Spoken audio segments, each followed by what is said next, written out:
Il-kap tal-oppożizzjoni Dr. Bernard Greco u l-kellim ewlieni tiegħu għall-finanzi Graeme Bencini issilhom mid-diskors tal-budget isostnu li l-gvern is-sena li ġejja se jkun qed iżid l-ammont ta' ħaddiema b'35,000. Biex jiġġustifikaw diskorshom isemmu l-fatt li dħul mill-bolla u mbassar li jiżdied 115 miljun meta mqabbel ma' din is-sena.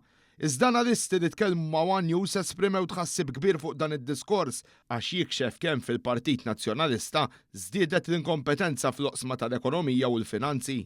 Innotaw kif minn sempliċi analiżi tal-passat joħroġ l-iżbal bażiku tal-oppożizzjoni. Fil-fatt ġie spjegat lilna li dħul mill-bolla bejn l-2022 u l-2023 żdied madwar 124 miljun. Skont il-Labour Force Survey fl-istess perjodu, l-ammont ta' ħaddiema żdied bi ftit iktar minn 10,500.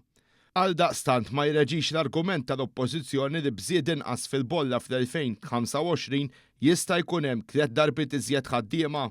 Minn barrek l-istess osservaturi tennew li biex wieħed jemmen li ġejjin mal-35,000 ħaddiem oħra dawn kollha jridu jaqilgħu inqas mill-paga minima meta din is-sena d-dieħla se togħla l 221.54 ċenteżmu euro fil-ġimgħa. Il-bolla titħallas bir-rata tal-10% kemm il-ħaddiem kif ukoll minn inħadmu. Imbagħad hemm kontribuzzjoni simili mill-gvern. L-esperti spjegaw li dħul mill-bolla jiżdied b'mod naturali għas-sempliċi fatt li kull sena l-pagi jolew u fid-draft budgetary plan sottomess lill-Kummissjoni Ewropea, il-Gvern qed ibassar li s-sena d-dieħla dħul tal-ħaddiema se jkun qed jiżdied b'4.2%. Iżda minflok analizza dan kollu kif wieħed jistenna minnu il-Partit Nazzjonalista ipprova jagħmel kalkolu bażiku u ma rsberx kompletament.